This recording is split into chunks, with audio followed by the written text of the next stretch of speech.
E neste domingo é celebrado o Dia Nacional do Agronegócio. Responsável por semear o futuro da nação e alimentar o mundo, o setor oferece frutas, grãos, hortaliças e também uma pecuária de qualidade.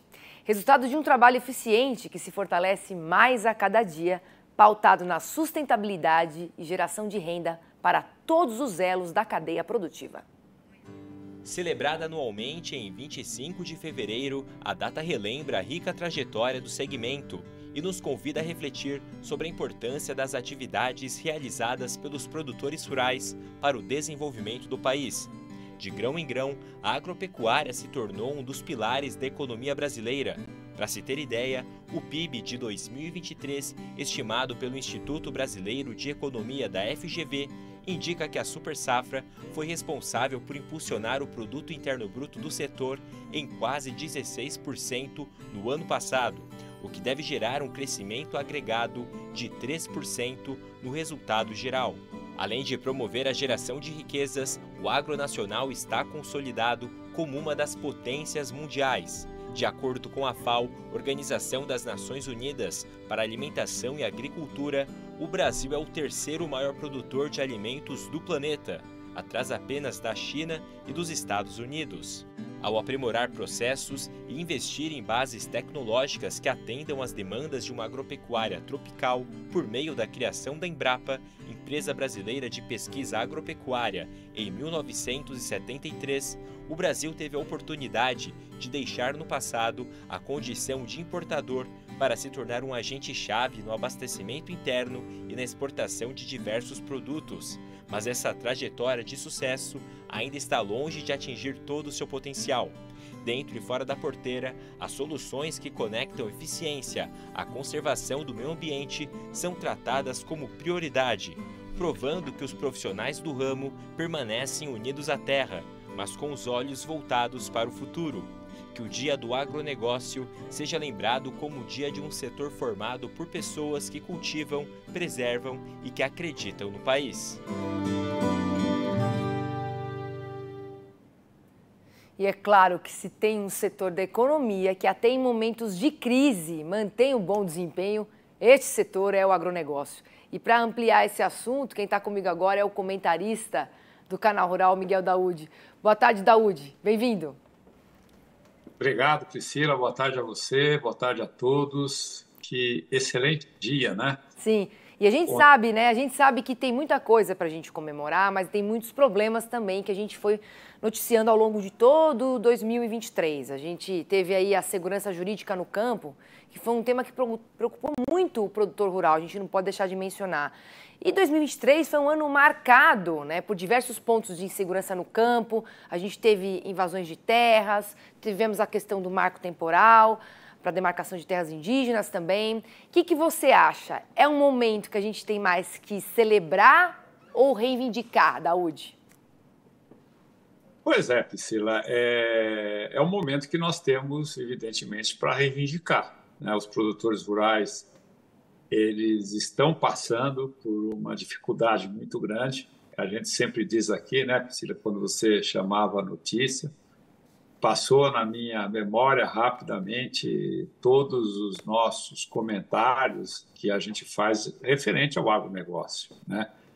E eu até tenho fama de ser ranzinza, de ser pessimista, o Daúde só critica, o Daúde... Não, o nosso papel aqui é exatamente chamar a atenção das autoridades em relação ao que vem ocorrendo no campo, porque nós temos uma vantagem, né? O Canal Rural, 24 horas por dia, está em contato com o produtor rural. Nós temos a cara do produtor rural, então não teria sentido nós irmos na onda de acharmos que está tudo bem. Não está, absolutamente não está, e o próprio governo sabe disso. Então, nesse dia, né, 25, que é um dia fantástico, né, em que você lembra a produção agrícola, você lembra o agronegócio brasileiro, de você expor o que exatamente vem ocorrendo.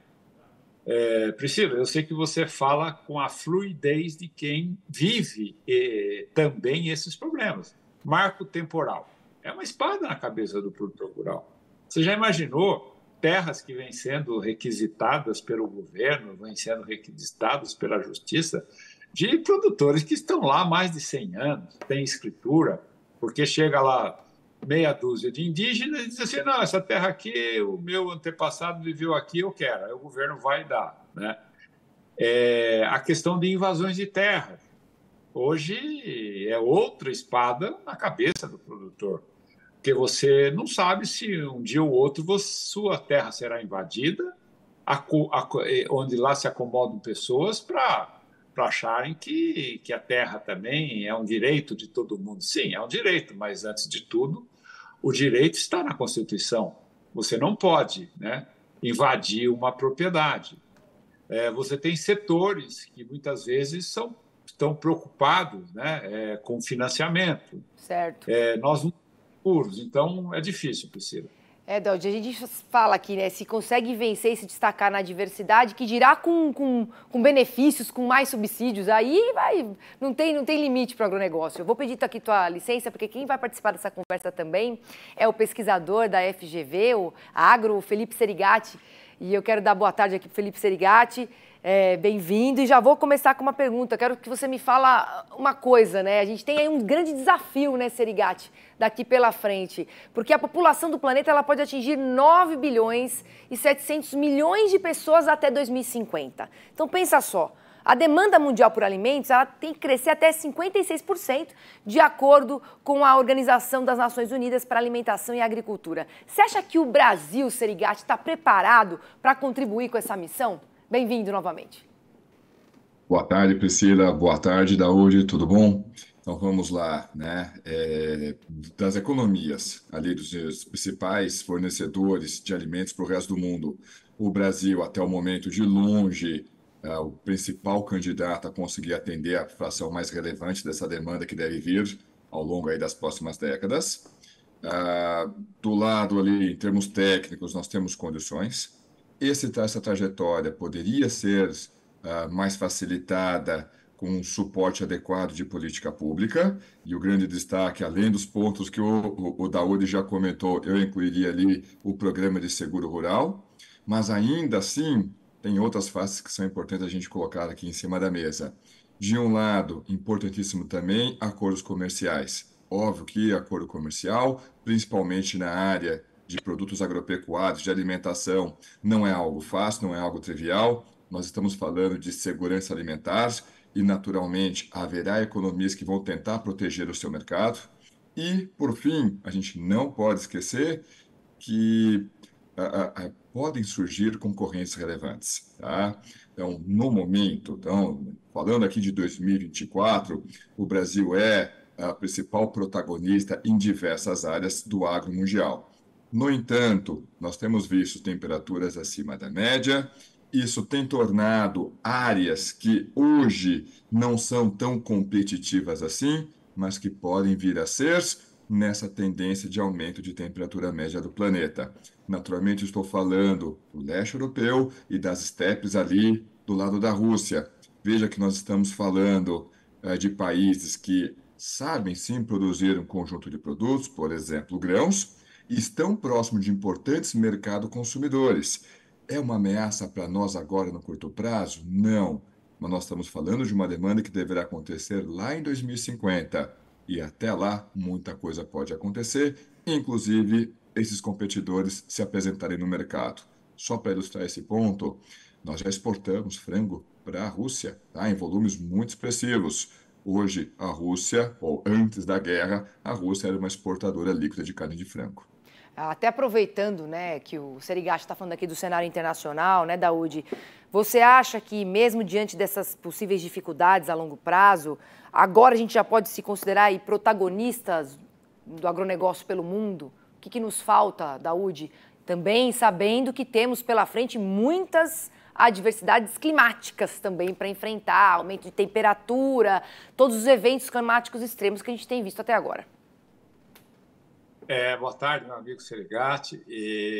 Priscila, não tenha dúvida, você vê o Brasil hoje, ele é protagonista, sem dúvida nenhuma, no agronegócio mundial, né? O Serigati coloca um aspecto positivo do agronegócio.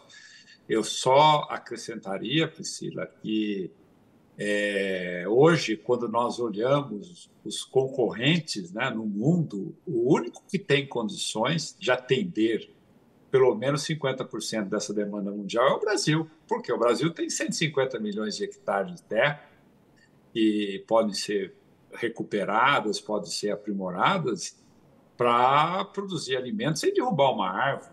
O Brasil tem muita energia solar, você sabe disso, a gente capta muita energia do sol, transforma em biomassa, biomassa em proteína animal, proteína vegetal. Temos safras hoje, até 3 safras em função, se você tiver irrigação.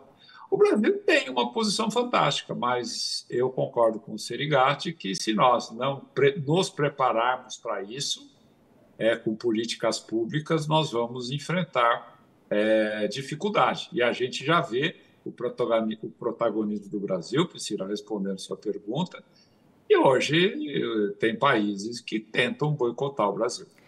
Falando de boicote, também falando da onda de protestos que a gente teve de agricultores em vários países da Europa, né, Serigati? Eu queria que você me falasse uma coisa. Você acha que isso que está acontecendo lá fora pode acabar flexibilizando para a gente, né, as normas ambientais?